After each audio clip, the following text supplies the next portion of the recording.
की दावत में या ऐसे भी कहें कि जो है एक एक माता जब पुत्र अपने मल से बिस्तर को गीला कर देता है, माँ उसमें जाकर के सोती है। और जब उसे प्यास लगती है, उसे जब कुछ खाने का मन करता है, पुत्र की सारी इच्छाओं को एक माता समझ लेती है।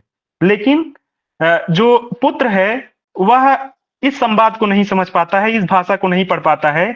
और इस कहानी में भी एक जगह आता है कि जैसे ही वह जो पुरुष पात्र है उसकी आंखों में देख रहा होता है, तो वह स्त्री कहती है, वो पात्र पुरुष पात्र कहता है कि मुझे वो तो बिना मुझसे बात किए ही मेरे चेहरे पर क्या लिखा है वो उसने पढ़ लिया। तो यह क्वालिटी सिर्फ एक स्त्री या नारी में ही होती है। हम पुरुष इन चीजों को नहीं समझ पाते हैं।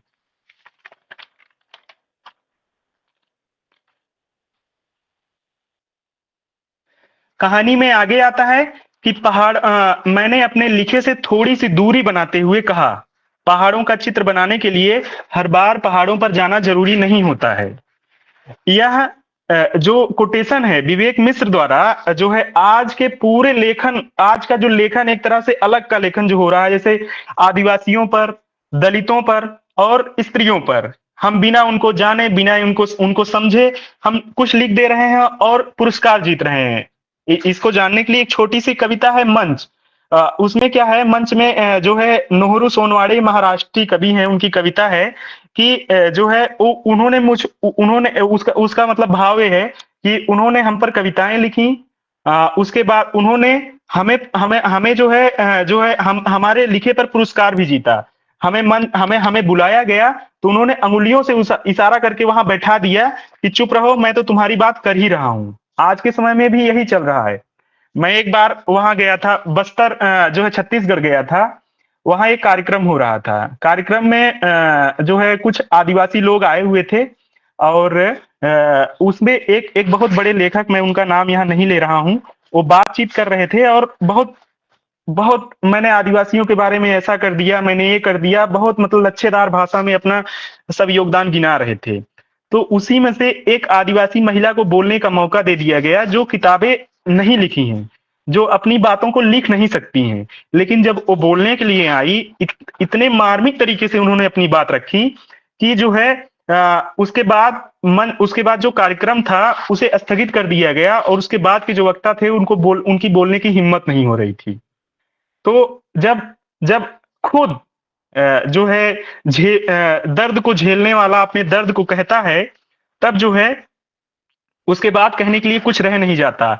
विवेक मिश्र की यहाँ ये सफलता है, इस कहानी में विवेक मिश्र की यह सफलता है कि वह पर काया प्रवेश करके कहानी को बहुत बेहतरीन बना देते हैं। इसमें पता नहीं चलता है कि जो है पुरुष पात्र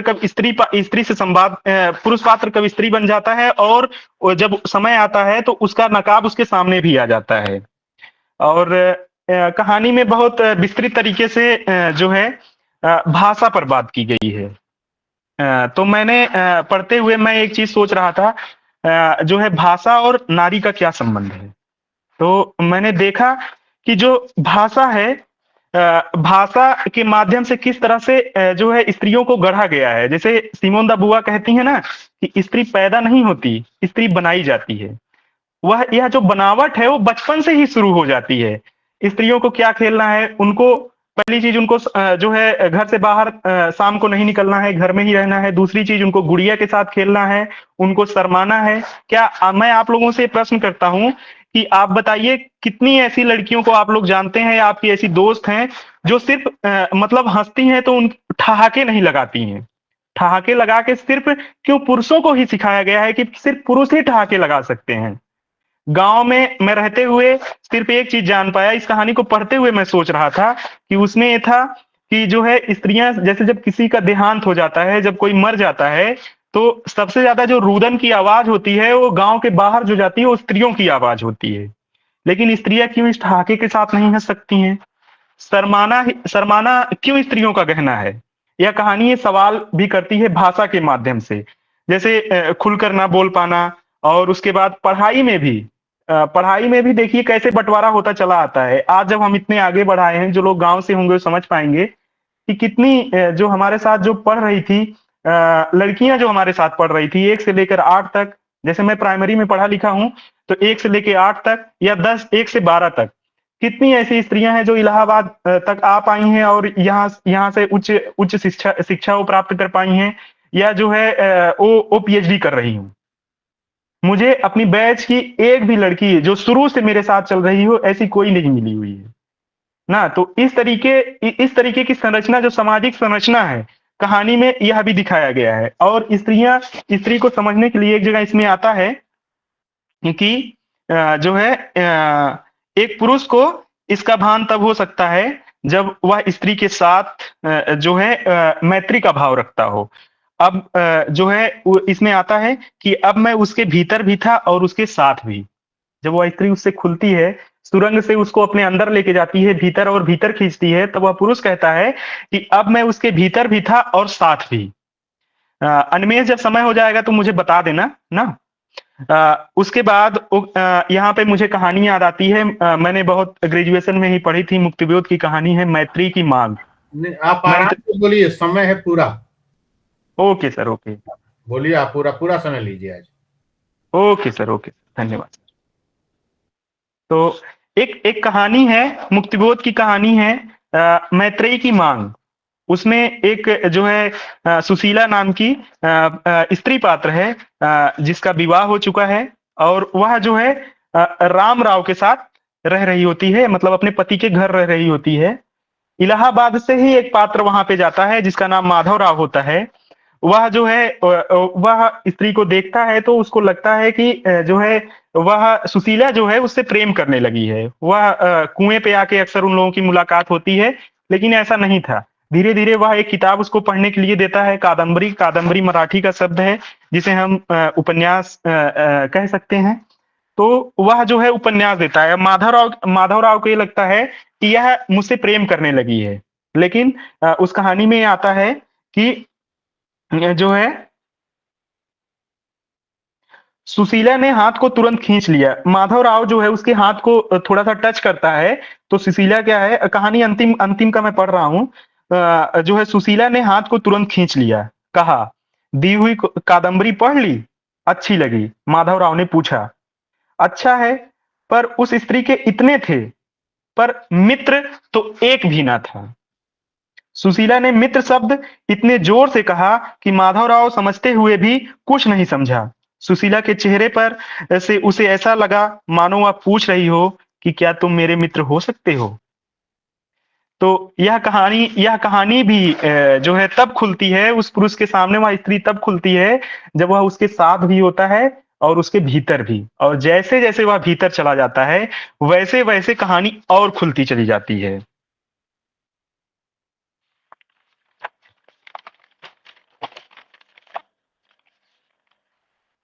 और इसमें पता चलता कहानी में आगे है कि जो है जब किसी स्त्री के मित्र बनते हैं तब पता चलता है कि उसकी और मेरी दुनिया अलग नहीं थी।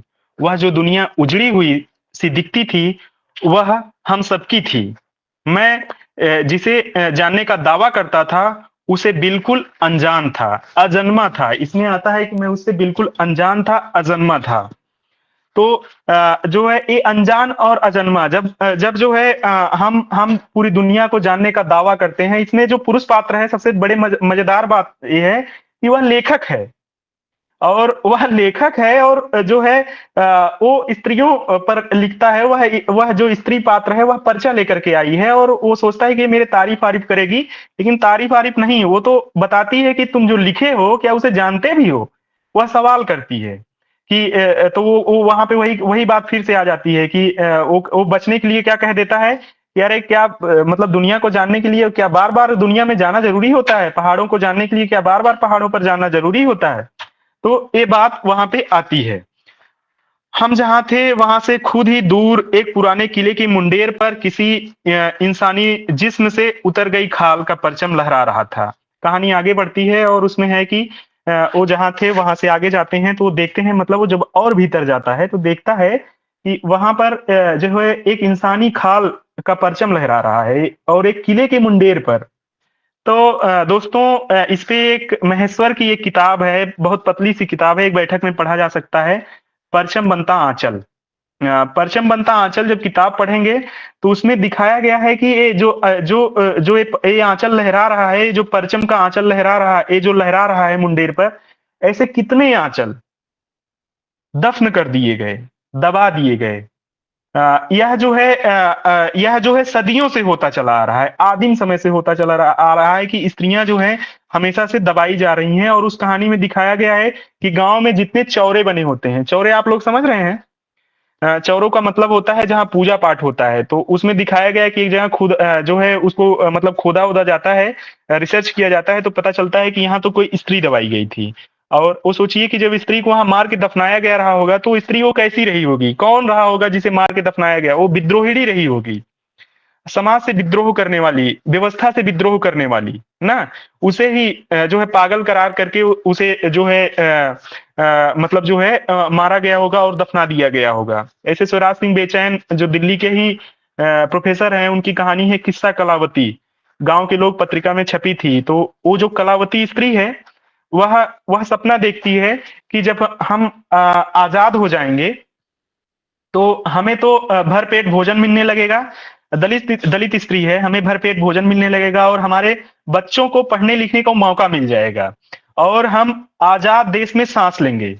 और फिर जब वो जो है 10 साल आजादी के बीत जाते हैं, कहानी उसमें आगे बढ़ती है, और जब 10 साल बीत जाते हैं तब भी उसको जब ये नहीं मिलता है कि उसके बच्चे नहीं पढ़ पा रहे हैं, वह गरीबी से जूझता जा रहा है और उसकी जो जमीन जायदाद और सारी चीजें थी धीरे धीरे वह लोगों की गिरफ्त में जाती आती जा रही है। तब वह जो है जब वह स्त्री मर जाती है तो बाद में उसका जो है उसका जो मैटर है संसद में शायद उठाया जाता है, कहानी में ऐसा है। और उसके बाद उसमें है कि उसके यहाँ जो है एक एक चौरा बना दिया जाता है जिसपे लोग आके मनौती मानते हैं कि कलावती माई अगर मेरा ये चीज पूरा हो जाएगा तो मैं जो है आपको ये चढ़ाऊंगा। अब सोचिए जीते जी जिस इंसान को कुछ नहीं मिला तो और मरने के बाद उसे जो है एक देवी माँ बना दिया गया। तो इस तरीके से कहानी है। और हम आगे जब बढ़ते हैं तो कहा कि उसके चारों तरफ शोर था, शोर में गालियां थी ना। पात्र पुरुष पात्र कहता है गालियां थी। अब देखिए कि गालियों का जो जो जो समाज शास्त्र है वो किस तरीके से है कि आज तक जितनी गालियां सृजित की गई हैं वह स्त्रियों के नाम पे ही क्यों है, स्त्रियों को लेकर ही क्यों है, जितनी गालियों की भाषा है। तो कहता है कि हमारे तरफ एक शोर था और वो जो है यह शोर जो है वो उसके चारों तरफ था। तो स्त्री पात्र कहती है कि मेरे भीतर एक उफनती दरिया है जिसमें कभी ना कही जा सकती बातों का बातें हैं। पुरुष को लगा सदियों को बाद उसे सुनने का मौका मिला है। उस पुरुष को लगा कि सदियों को बाद किसी स्त्री को उसे सुनने का मौका मिला है जो है उस पे लिखने का दावा कर रहा था। और फिर कहानी आगे बढ़ती है और चौसर के खेल का जिक्र होता है। चौसर का खेल एक प्रतीक है। इसमें दिखाया गया है, इसमें खंडहर की बात होती है और ये दिखाया गया है कि हर पासे पर हार लिखी थी और वो हार उस स्त्री को पता थी लेकिन उस पुरुष लेखक को नहीं पता थी। उसे बाद में जब वो स्त्री दिखाती है तब उसे पता चलता है कि जो है यह हर पासे पर स्त्री की हार की बात लिखी थी और स्त्री आज तक उस खेल को स्वीकार कर ली थी, खेलती आ रही थी। और जब उसने विद्रोह किया इसमें है कि फिर उसने दिखाई अपनी देह जिस पर बनी थी चौसर, जिसमें बने थे थाने जाति के, धर्म के, देश के और बिखरे थे पासे जिनमें हर तरफ लिखी थी हार। यहाँ मुझे साहिर लुधियानवी की वो नज्म याद आ रही है कि औरत ने जन्म दिया मर्दों को और मर्दों ने उन्हें बाजार दिया। जब जी चाहा मसला कुचला और जब जी चाहा उन्हें दुत्कार दिया। ये पूरी नज्म जब हम इस कहानी से जोड़कर पढ़ेंगे तो हमारे रोंगटे खड़े हो जाते हैं।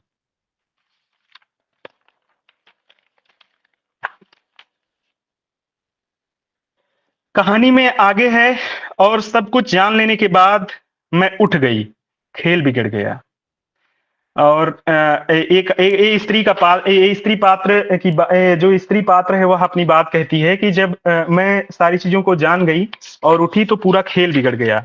तो इसमें जो एक किताब है दोस्तों, स्त्री संघर्ष का इतिहास 1800 से 1990 तक, ये किताब मैं जब पढ़ रहा था तो इसके पहले फलसफे पे ही है कि 19वीं सदी को स्त्रियों की शताब्दी कहना बेहतर होगा, क्योंकि इस सदी में सारी दुनिया में उनकी अच्छाई, बुराई, प्रकृति, क्षमताएं एवं उर्वरा गर्मागर्म बहस का विषय विषय थे। यूरोप में फ्रांसीसी क्रांति के बाद और उसके बाद भी स्त्री जागरूकता का विस्तार शुरू हुआ और शताब्दी के अंत तक इंग्लैंड, फ्रांस तथा जर्मनी के बुद्धिजीवियों ने नारीवादी विचारों को अभिव्यक्ति दी। तो यह कहानी भी उन्हीं विचारों को अभिव्यक्ति देती है और यह बताती है कि इतिहास ये सिर्फ एक वाक्य से ही पता चल जाता है, उस चौसर के खेल के वाक्य से ही पता चल जाता है कि इसमें जो स्त्री विमर्श का पूरा आंदोलन है वो किस तरीके से समाया हुआ है, और यह कहानी उस सूत्र को खोल देती है, उस पूरे इतिहास को खोल देती है। और अंत में मैं बस यही कहना चाहूंगा कि जिस तरह से कहानी में पुरुष पात्र का मनोविश्लेषण हुआ है, एक चीज और है कि वह स्त्री गायब कैसे हो जाती है उस पुरुष के पास से। मजेदार चीज है कि स्त्री सारी बातों को अपनी अपनी बातों को बता रही होती है और जैसे ही उस पुरुष के अंदर यह बात आती है कि जो है कि उसके अंदर एक शक्ति है जो शिला से स्त्री बना सकता है। जैसे ही वह स्त्री को छूता है और शिला से जैसे ही वह स्त्री बनती है, वह स्त्री गायब हो जाती है और लेखक उसे सदियों तक, वह जो लेखक पात्र है वह उसे सदियों तक तलाश करता है, सालों साल तलाश करता है, अपने भीतर ढूंढने की कोशिश करता है, वह नहीं ढूंढ पाता क्योंकि पितृसत्ता का स्वरूप उसके ऊपर आ जाता है और जिसके अंदर पितृसत्ता का वो नकाब चढ़ जाएगा वह एक स्त्री को कभी नहीं समझ सकता है। वह इस कहानी में दिखाया गया और कार्ल मार्क्स का कथन है कि जो है मार्क्स ने कहा है कि तमाम प्राणियों में जो सबसे सीधा, प्राकृतिक और जरूरी रिश्ता है वह है स्त्री और पुरुष के बीच का रिश्ता। इसी रिश्ते के संदर्भ में यह समझा जा सकता है कि किस बिंदु तक एक मनुष्य अपना प्राकृतिक स्वरूप बरकरार रख पाया है और किस हद तक उसका मानवीय स्वभाव उसका स्वभाव बन सका है। तो जैसे ही उसका अपना मानवीय और प्राकृतिक स्वरूप बदलता है, यानी उसके अंदर दैवीय शक्ति आती है और वह शिला से पुरुष बनाने की स्त्री बनाने की क्षमता उसके अंदर आ जाती है, वह स्त्री उसके पास से गायब हो जाती है। तो इस कहानी में जो है जो पुरुष पात्र का विश्लेषण, मनोवैज्ञानिक विश्लेषण हुआ है, वह मेरे द्वारा पढ़ी गई अब तक मनोवैज्ञानिक कहानियों में सबसे अलग है और यह कहानी उन कहानियों से इस नाते भी भिन्न होती है कि जो है यह अपने अंदर बैठी स्त्री के अंतर्मन की तलाश करती है और यह दिखाती है। यह कहानी मतलब अगर कहें तो स्त्रियां कटी पतंग जैसी होती हैं, उनका कोई ठिकाना नहीं होता है और यह कहानी इस स्वरूप को आईने की तरह बिल्कुल स्पष्ट कर देती है। और जो है मैं इस बहुत भीतर कहानी के लिए विवेक मिश्र जी को बहुत बहुत बधाई देता हूं और आपने ऐसी कहानी पढ़ने का मौका दिए। अब देखिए कि मुझे जब बोलने के लिए कहा गया तो मैं इस कहानी पर बोलने के लिए पता ना इसके शब्द कितने आए मेरे पास, लेकिन देखिए मैंने कौन कौन सी किताबें पढ़ी। स्त्री संघर्ष का इतिहास राधा कुमार, और उसके बाद मुक्तिबोध की एक कहानी मुझे याद आई, मैत्री की मांग, और ये सुब्रा नागलिया की किताब है जो रूस की स्त्रियों के ऊपर लिखा गया है कि किस तरीके से जो है लेनिन और उसके समय में स्त्रियों की स्थिति थी और कैसे कैसे वह जो है किताब का नाम है जेंडर विचारधारा और राजसत्ता, पाठ की रणनीतियां। तो रणनीतियां किस तरीके से विदेशों में बनाई गई थी वह इस चीज को जो है खारिज करती है। और सबसे जो अच्छी किताब मैंने पढ़ी इस कहानी को लेकर के वह है स्त्री देह की राजनीति से देश की राजनीति तक, मृणाल पांडे। तो साथियों किसी चीज के सूत्र को समझने के लिए और कहानी में आए सूत्र को समझने के लिए जब तक हम किताबों के पास नहीं जाएंगे, जब तक हम उसे नहीं टटोलेंगे, तब तक जो है हमें किसी भी कहानी या किसी भी चीज के जो सूत्र हैं वह खुलेंगे नहीं। तो इसके लिए मैं विवेक मिश्र जी को बहुत बहुत बधाई देता हूं, हमारे गुरु शिक्षक दिनेश सर को बहुत बहुत बधाई देता हूं और इस पूरी जीएसटीएस टीम को बहुत आभार व्यक्त करता हूं कि उन्होंने मुझे मौका दिया और मुझे इतनी देर तक सुना। इसके लिए बहुत बहुत आभार, धन्यवाद।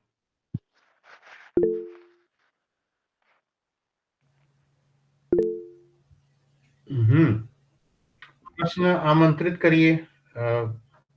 अच्छा, मैं पहले बता दूं, प्रश्न आमंत्रित आप करें उसके पहले कि इस प्रोग्राम में विवेक मिश्र जी जुड़े हुए हैं। मैंने आग्रह किया विवेक जी से। विवेक जी नमस्कार, आपका बहुत बहुत स्वागत है। तो सर नमस्कार। मैंने विवेक जी से आग्रह किया कि आप आएं और बीच में कुछ हस्तक्षेप करें, जैसा अभी बातचीत में आगे हम लोग उसको करेंगे और आप भी। तो विवेक जी आपका स्वागत और अभिनंदन है इस कार्यक्रम में।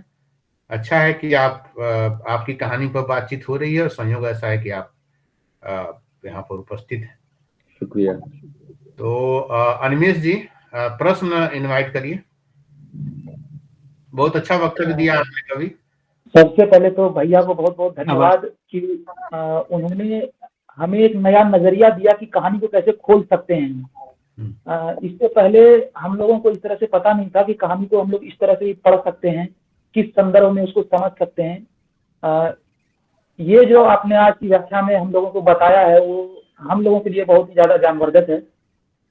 तो व्याख्यान श्रृंखला को आगे बढ़ाते हुए मैं चाहूंगा कि अगर किसी के पास कोई प्रश्न हो तो वो बेहिचक भैया से पूछ सकते हैं। हाँ धनंजय।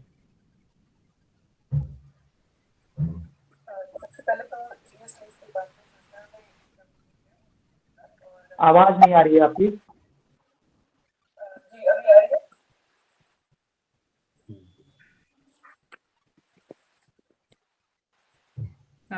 अभी आ रही है।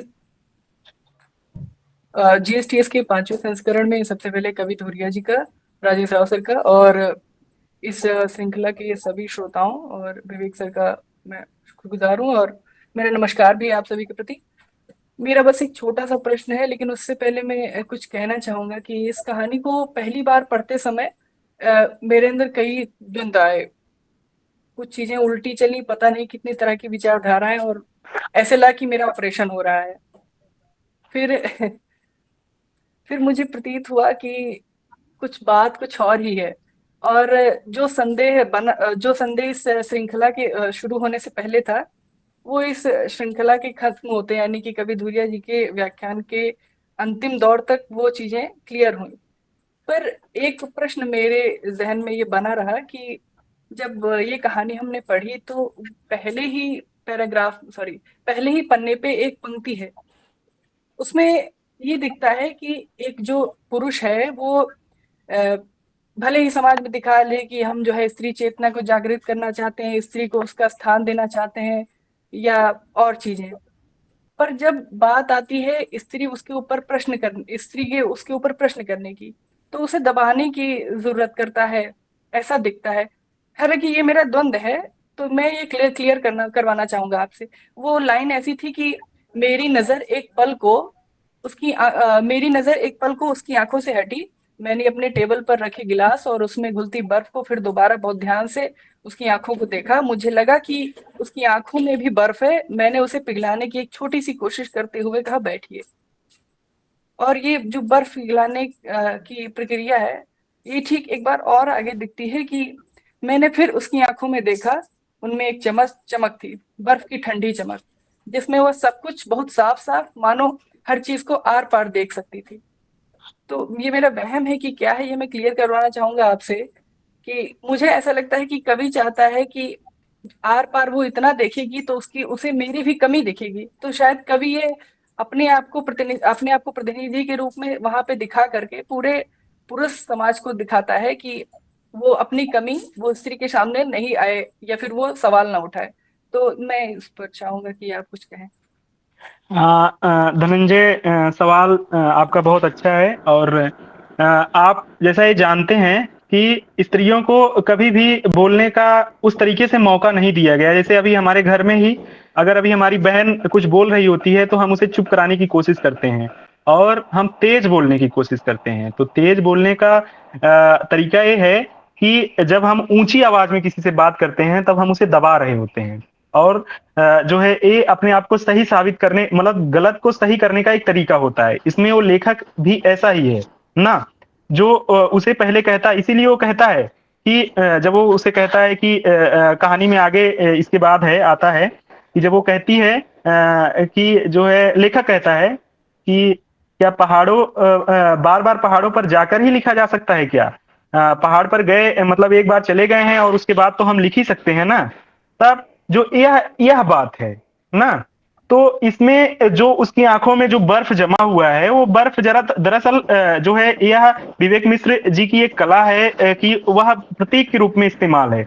जैसे जैसे वह बर्फ धीरे धीरे पिघलता है, उसके गिलास का बर्फ और उसकी आंखों का बर्फ, तो वह स्त्री उसके सामने खुलती चली जाती है और उसके भीतर और भीतर समाती चली जाती है, जैसे जैसे वो सांस लेता है ना। दरअसल वह स्त्री भी एक प्रतीक के रूप में है, मुझे जहां तक लगा है। और मैंने अभी बताया कि जो कम्युनिकेशन का सिद्धांत है, वह जो है, जो अंतर्वैयक्तिक और अंतःवैयक्तिक के बीच की यह कहानी है ना। तो जब किसी किसी किसी को ये लगने लगता है कि हम सामने वाले से बात भी कर रहे हैं और नहीं भी कर रहे हैं, और रही बात को दबाने वाली, तो हम हमेशा, अभी मैंने कहा भी कि हम हमेशा से यही करते आए हैं कि अगर हमारे बीच में कोई, अभी हमारी दोस्त भी बोल रही होती है, तो हमें लगता है कि वो गलत है, फिर भी हम उसे चुप कराने की कोशिश करते हैं और चुप करा देते हैं ना। तो इस तरीके से है। और कहानी को एक एक बार और आप अच्छे से पढ़िए, क्योंकि कहानी एक बार में नहीं खुलेगी, क्योंकि वह स्त्री जो हमारे अंदर बैठी हुई है, उसे जगाने के लिए कहानी को एक दो बार और पढ़ने की जरूरत है। ओके। और किसी का कोई प्रश्न है?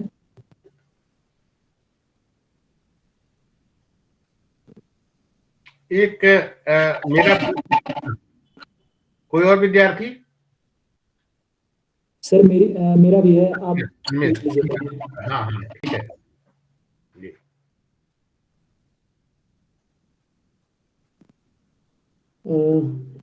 भैया, जहाँ तक मैंने कहानी को समझने का प्रयास किया, एक बार में तो कोई कहानी समझ में आती नहीं है, ये तो मुझे पता है कि मुझे नहीं आती है।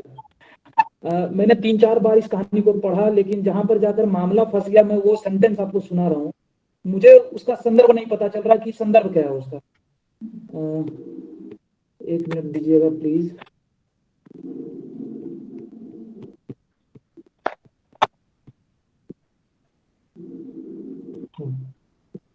ये जब वो सुरंग की बात करते हैं, तो वहां पर वो ये बोलते हैं कि हम दोनों उस बेहद सकरी सुरंग में खिसकते, उसकी दीवारों से रगड़ खाते, आपस में टकराते हुए किसी बियाबान में आ गिरे थे।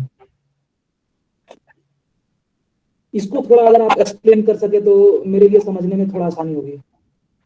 अब देखिए, जो है, विवेक जी यहाँ खुद उपस्थित हैं और इसे वो और अच्छे तरीके से बताएंगे, लेकिन मुझे जहां तक समझ में आया कि यह जो स्त्री के जो पूरे जीवन का जो खंडहर है, स्त्री का जो निवास है, हमेशा उस खंडहर में रहा है ना, जो समाज के समाज ने जिसको बना दिया है। तो उसके लिए जब वह राजपथ से अलग होता है, यानी कि स्त्री के भीतर जाने के लिए उसे समझ, दरअसल यह एक मनोवैज्ञानिक कहानी है उनमें। तो स्त्री के भीतर जाने के लिए हम उस राजपथ से नहीं जा सकते हैं। और मुक्तिबोध भी कहते हैं कि उसके भीतर जाने के लिए वह आम रास्ता नहीं था। मैत्री की मांग में कहानी में कहते हैं कि उस स्त्री के पास जाने के लिए आम रास्ता नहीं था ना, मतलब जो है, तो जो राजपथ है, हम जब तक राजपथ की सवारी करेंगे, अब सोचिए राजपथ पर कौन चलता है। राजपथ पर वो चलेगा जो सबको एक जो मतलब शहंशाह होगा, या जो राजा होगा, या जो सत्ताधारी होगा ना। तो स्त्री के मन के भीतर हमें जाने के लिए, दरअसल जब वह यह लेखक की सफलता है कि वह पर काया प्रवेश किस तरीके से करता है, और वह जो है उसके मन के भीतर, वह दरअसल सुरंग एक मनोवैज्ञानिक, एक मतलब मनोविश्लेषित सुरंग है। वह कोई इस तरीके का नहीं है कि वह राजपथ से चल रहा था और वह गड्ढे में गिरा और वह एक खंडहर के पास जाके पहुंच गया। दरअसल वो खंडहर उसके मन का खंडहर है, जहां वह बताती है, जिस इसमें ये वाक्य आता है ना कि मेरे अंदर एक उफनती हुई दरिया है, जिसमें बातों का भंवर है, जिसे आज तक नहीं सुना गया। और वह जो है पुरुष लेखक भी कहता है कि मैं यहाँ आने के बाद जान पाया कि अब तक मैं तो कुछ जाना ही नहीं था, और जो सब कुछ लिखने का दावा करता था स्त्रियों पर। तो मुझे लगता है कि इसका जवाब यही है, बाकी विवेक जी बताएंगे आपको। ठीक है। अब अनिमेश जी, विवेक जी को इनवाइट करिए। विवेक जी यहाँ पर उपस्थित हैं, कुछ इस कहानी के संदर्भ में अपनी बात रखेंगे, अपनी रचना प्रक्रिया के बारे में भी बात रखेंगे। जी जी। मैं इसके पहले विवेक जी को इनवाइट करूं, मैं कुछ बात कहना चाहता हूं। देखिए, ऐसा है कि 21वीं सदी की जो कहानी है, वह कहानी उतना ही जटिल है जैसे 21वीं सदी का मानस, समय और समाज। आप लोग गौर करेंगे तो देखेंगे कि प्रेमचंद की जब आप कहानी पढ़ते हैं तो प्रेमचंद की कहानी आपने पढ़ी और पढ़ने के बाद आपको चीजें जो हैं प्रथम दृष्टया समझ में आ जाएगी। वह समाज भी ऐसा था, इतनी जटिलता नहीं थी। आप अज्ञेय की कहानी पर आप आइए, आप जैनेन्द्र की कहानी पर आइए, आप रेणु की कहानी पर आइए, आप संजीव की कहानियों पर आइए, और आते हुए जब 21वीं सदी की कहानी पर आप आएंगे तो आप देखेंगे कि 21वीं सदी की कहानियां वैसे ही हैं जैसे 21वीं सदी की चुनौती है। विवेक जी की एक कहानी है, मैं आप लोगों को बताऊं, जो कथाक्रम में मेरा लेख है महानगरी जीवन पर है, 30 मिनट्स है, एक फिल्म भी उसकी। संजय कुंदन की एक कहानी है श्यामलाल का अकेलापन।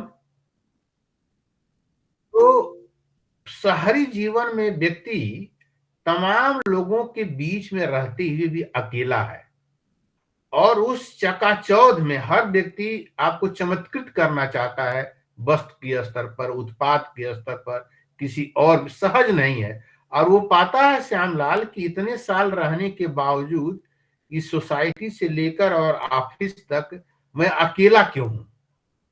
यानी ये खास तरह का मानस निर्मित हुआ है जिसमें यंत्र, मोबाइल, टीवी, इंटरनेट और ये पूरी दुनिया जो आपको चमत्कृत तो कर रही है लेकिन आप उसको प्राप्त नहीं कर पा रहे हैं। और प्राप्त नहीं कर पा रहे हैं तो वह जो गैप है, जो अकुलाहट है, बौखलाहट है, लोगों की जो मानस की निर्मित हो रही है वह कुछ अजीब हो रही है। और उस अजीब को पकड़ने की कोशिश आज का कहानीकार कर रहा है।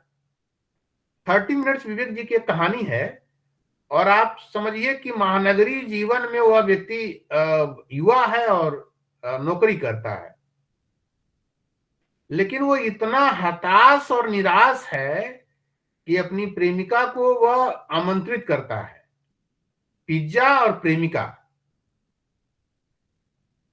और उस उहापोह में अंतोगत्वा वो आत्महत्या करता है। तो दरअसल वो पूरी घटना बहुत विस्तार लिए हुए है, उस पर एक फिल्म भी बनी थी। कहना ये है कि आज की जो कहानी है, जैसे पंकज मित्र की बेला कभू एक बाजार पर कहानी है, आज की जो कहानी है वह कहानी वैसी नहीं है जो प्रेमचंद की कहानी है। आज के समय को पकड़ते हुए, समझते हुए, अगर आप उस अंतर्दृष्टि से, वस्तु के लेवल पर नहीं, अंतर्दृष्टि से अगर उस कैरेक्टर को पकड़ना चाहते हैं तो आप पकड़ पाएंगे, नहीं तो बहुत मुश्किल होगा। और कायदे की बात तो यह है कि कहानी आपको अपने अंदर प्रवेश ही नहीं करने देगी। आज की कहानी, अगर आप आज के समय को आप नहीं समझ रहे हैं तो, यानी आज का आप व्यक्ति नहीं है, तो प्रेमचंद की कहानी बहुत सहजता से आपको प्रवेश करने देती है। ये अलग बात है कि घर नहीं बनाने देती है, वो प्रवेश तो कर देती है, वो प्रवेश करा देती है, लेकिन कफन को समझने के लिए आपको हो सकता है 6 महीना लग जाए, लेकिन इजाजत दे देती है। आज की कहानी तो न इजाजत देती है, न ठहरने की जो है आपको जगह देती है।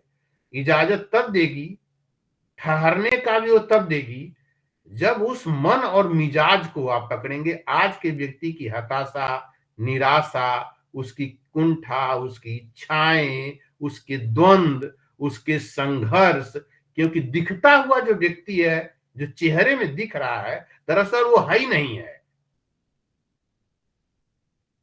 वो है, चेहरा उसका दिख रहा है, वो एक व्यक्ति में इतने व्यक्ति की तरफ वो एक ही दिन में जीवन जीता है कि उसको खुद स्वयं में अपने आप को व्यक्त नहीं कर पाता है। तो मेरा एक आग्रह ये है कि भीतर और बहुत भीतर या विवेक मिश्र और आज की कहानी को जब भी आप पढ़ें, चौकस रहें, अपने को पढ़ने की कोशिश करें कि एक समय कितने लेयर हैं आपके। तो मैं विवेक जी को आमंत्रित कर रहा हूं, भीतर बहुत भीतर और इसके बहाने की रचना प्रक्रिया, ये हम लोगों के लिए बहुत अच्छा अवसर है, खुशकिस्मती है कि विवेक जी यहाँ उपस्थित हैं। प्लीज विवेक जी। धन्यवाद राजेश जी, और माफ कीजिए मैं थोड़ा देर से जुड़ पाया, मैं कहीं गया हुआ था, आते आते मुझे थोड़ी देर हुई और अभी मैंने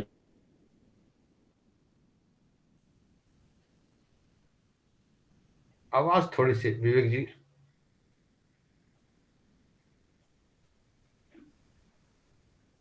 मैं कह रहा था कि मैं आज थोड़ा देर से आ सका, उसके लिए मैं क्षमा, और बहुत अच्छे से, बड़े विस्तार से और बिल्कुल एक अलग दृष्टिकोण से उन्होंने कहानी की व्याख्या की। और दिनेश जी ने भी कुछ दिन पहले अपने वो आलोचना संवाद में इस पर बड़ी अच्छी चर्चा की थी, सभी मित्रों ने, साथियों ने बहुत विस्तार से कहानी पर बात की। और इसके लिए आप सबका, राजेश जी का और सारे जो मित्र जुड़े हैं उन सब साथियों का बहुत धन्यवाद और स्वागत। मैं यही कहूँगा कि जैसे आपने कहा, वही बात है कि जो समय अपने आप में जितना जटिल और बहुस्तरीय होगा, उस समय में की गई रचना भी उतनी जटिल और बहुस्तरीय होगी, एक बात है। दूसरी चीज है कि उसके जो यथार्थ के विभिन्न स्तर होंगे, उनको केवल एक प्लॉट से या एक घटना से नहीं पकड़ा जा सकता है, क्योंकि अगर एक प्लॉट या एक घटना या एक नाम से अगर आप पकड़ेंगे तो उनकी जो बहुस्तरीयता है वो कहीं ना कहीं आपके हाथ से छूट जाएगी। इसलिए आपको वो कहानी कहीं ना कहीं मनोवैज्ञानिक स्तर पर और प्रवृत्तियों के स्तर पर आपको पकड़नी ही पड़ेगी, एक चीज है।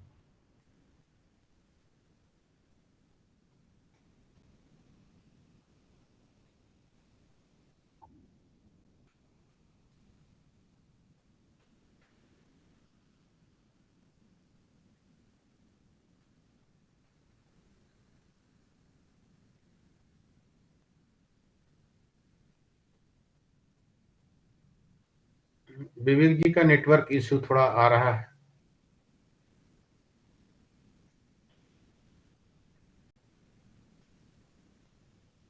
अभी वो जुड़ जाएंगे।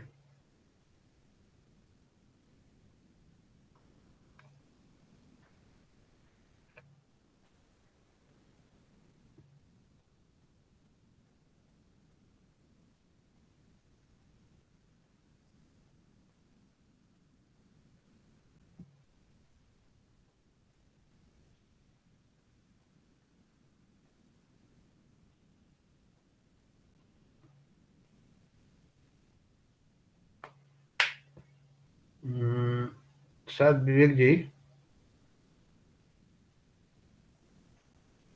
कुछ नेटवर्क इशू था। विवेक जी, चलिए विवेक जी आते हैं, तब तक हम लोग बातचीत करते हैं। हाँ, अगर संभव है तो वीडियो ऑन कर लें। देखिए, हम लोग इस कहानी के बहाने कुछ कहानियों पर अगर विवेक जी आ जाते हैं तो अपनी बात रखेंगे। मेरा एक प्रश्न है कवि धुरिया आपसे। बहुत मौजू आपका वक्तव्य रहा और एक शानदार अनुभव हम लोगों को महसूस हुआ आज। एक विमर्श है, वह विमर्श ये है कि देह ही देश है। स्त्री के लिए जो उसका दो तरह की राइटिंग भारत में भी है। जी, विवेक जी आ गए जी, तो मैं इस बात को समाप्त करूं तो दो तरह की राइटिंग है। एक राइटिंग जो लेखन है जो देह को बहुत महत्वपूर्ण मानता है और उसकी स्वतंत्रता को उसके परिप्रेक्ष्य में देखता है वो। एक दूसरे तरह की राइटिंग है जो तमाम बौद्धिक सवालों को साथ लेते हुए और उसकी बात होती है, उसके शरीर की बात होती है। तो इस पर आप सोचिएगा, विवेक जी हैं जी, विवेक जी। ठीक है। हाँ विवेक जी, आवाज आपकी, माइक ऑन कर लीजिए जी। हाँ विवेक जी, ऑन कर लीजिए माइक जी। Ji on. अब ठीक है? हाँ जी, ठीक जी। मैं यही कह रहा था कि किसी के को जानना, उसके नाम से जानना, उसके चेहरे से जानना, उसके पते से जानना जैसे जानना नहीं होता, उसी तरह किसी संबंध में कोई सामाजिक अधिकार पा जाना किसी व्यक्ति के जीवन में, या किसी की देह को पा जाना, या किसी पर किसी तरीके का अधिकार पा जाना, उस व्यक्ति को पा जाना नहीं होता है।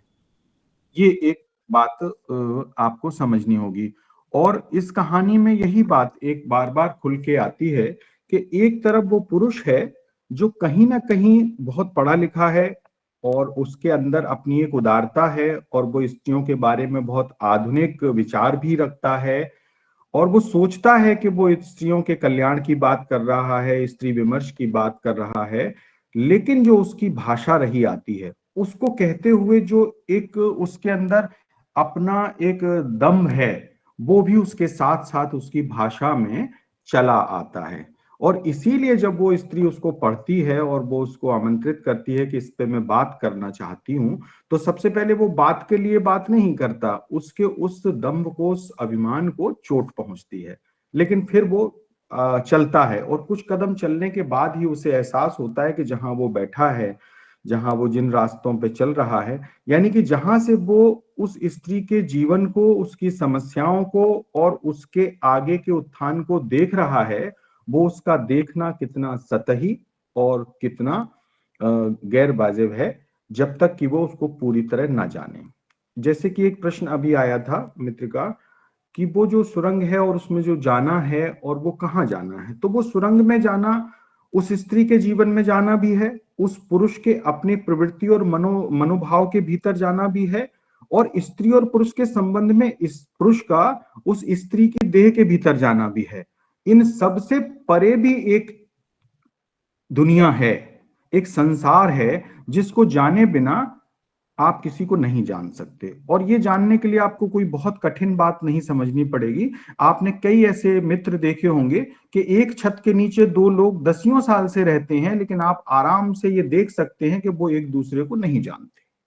या कितनी ही बातें हैं जो स्त्री ने कभी अपने उस साथी से नहीं साझा की, या पुरुष ने ऐसी कई बातें होंगी जो उस स्त्री के सामने वो कभी खुल के ना कह पाया होगा, जबकि वो एक रिश्ते में भी बंधे हैं और एक छत के नीचे भी रहते हैं।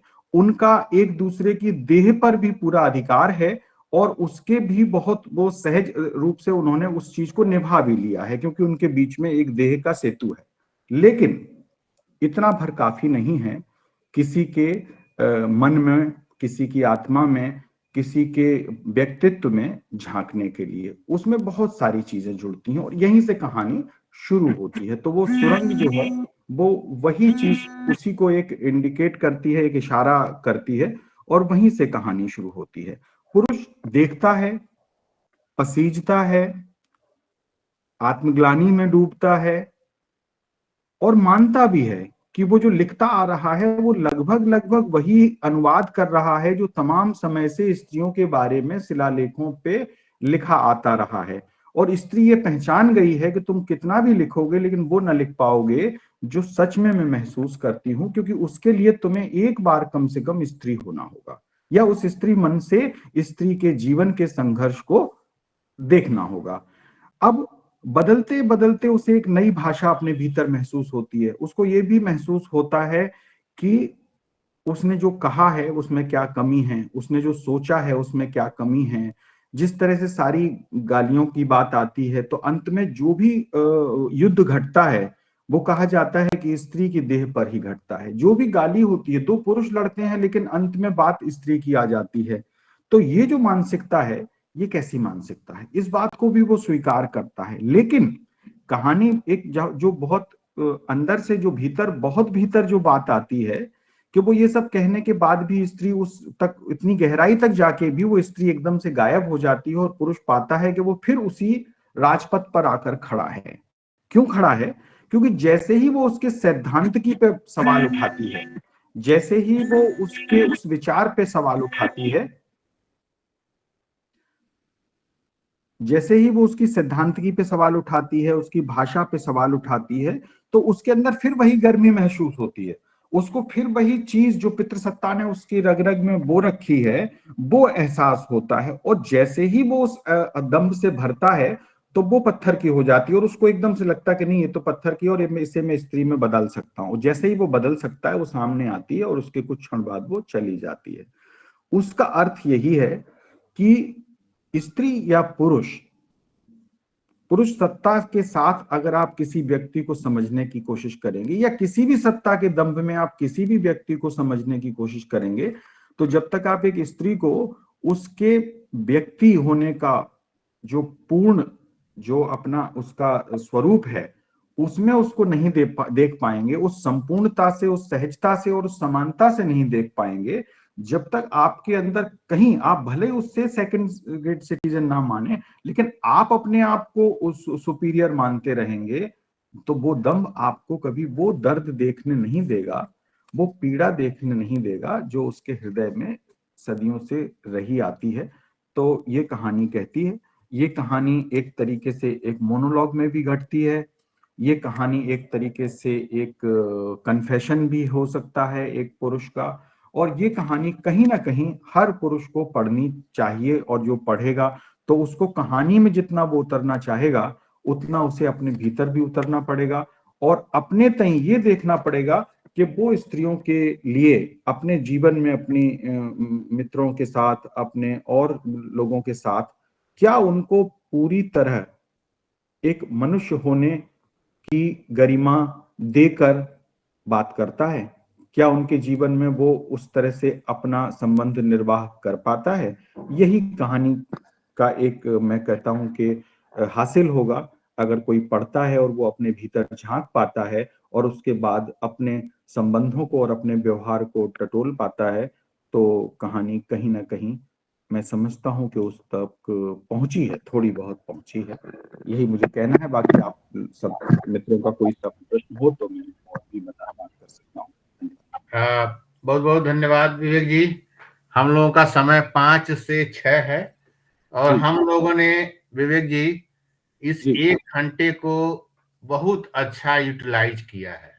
जी आप समझिए कि हिंदी विभाग इलाहाबाद विश्वविद्यालय के शोधार्थी धुरिया जी और तमाम विद्यार्थियों ने जो प्रश्न किया और जिस तरीके से कहानी पर उन्होंने अपनी बात रखी, उसके बाद आपने बात रखी, तो मुझे लगता है कि बौद्धिक रूप से मेरे विद्यार्थी और यहाँ पर जो श्रोता हैं, जरूरी नहीं है कि सब विद्यार्थी हो, ये हम लोग की एक बातचीत करने की एक शैली भी है। जितने श्रोता हैं, पार्टिसिपेंट हैं जो इसमें शामिल हुए हैं, उन लोगों को एक बौद्धिक संतुष्टि मिली होगी, खासकर तब कि किसी कहानी को कैसे समझा जाए। और यह एकदम ही अनौपचारिक प्लेटफॉर्म है जिसमें हम एक विद्यार्थी को इनवाइट करते हैं जो ग्रेजुएशन का हो, एमए का हो या पीएचडी का हो, उसके साथ किसी और व्यक्ति को। तो आज आप रहे, दिनेश जी की कुछ अपनी पारिवारिक ऐसी व्यस्तता आ गई, तो आपको बहुत बहुत धन्यवाद विवेक जी। सुंदर बातचीत, बहुत सुंदर बातचीत हुई। मैं अंबिकेश को आमंत्रित करता हूँ, वह कुछ सेकंडों में अपना धन्यवाद दे, फिर उसके बाद मैं बात करके और इसको डिस्पर्स करूंगा। 5 से 6 इसका नियम है। अंबिकेश, मेरी आवाज आ रही है आपको? अंबिकेश द्विवेदी, हाँ ठीक है। अंबिकेश जी, बहुत इस बार की पूरी योजना में अंबिकेश की बड़ी मेहनत रही है, अन्वेष आनंद की और इन लोगों की। अंबिकेश प्लीज।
जी शुक्रिया अंबिकेश।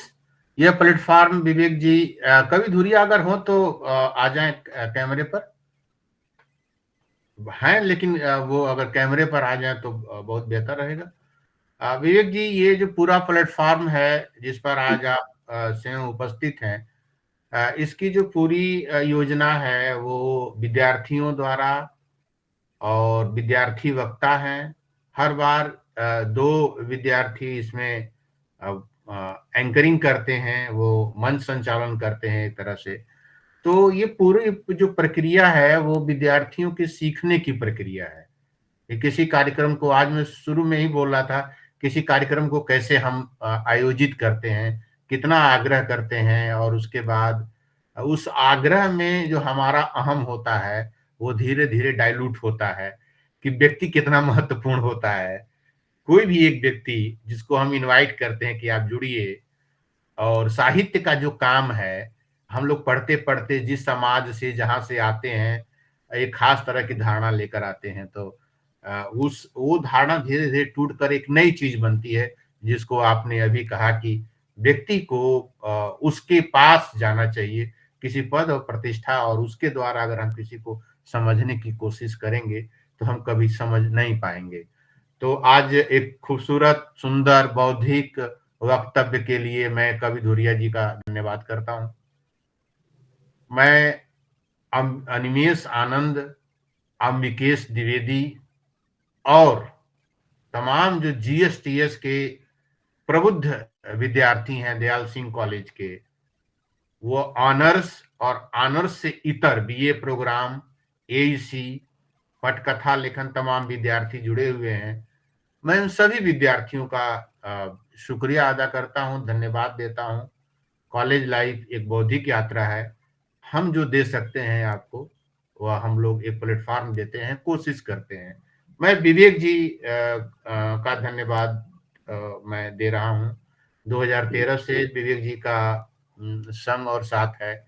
मैंने देखा है कि 2013 में विवेक जी एक साहित्यकार के तौर पर ही नहीं, एक इंसान के तौर पर भी वह जैसे जिन प्रक्रियाओं से, जिन आंतरिक प्रक्रियाओं से गुजरते हैं, समाज को देना चाहते हैं।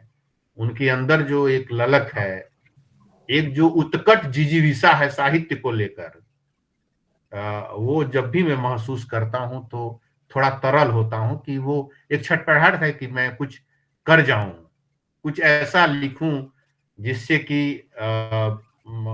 ये दुनिया या लोग और खूबसूरत हों। तो शुक्रिया विवेक जी, सबका धन्यवाद। समय हो गया, 6 मिनट ज्यादा हो गया। आगे से हम कोशिश करेंगे कि ठीक 6 बजे समाप्त हो। धन्यवाद जी। धन्यवाद, बहुत बहुत शुक्रिया।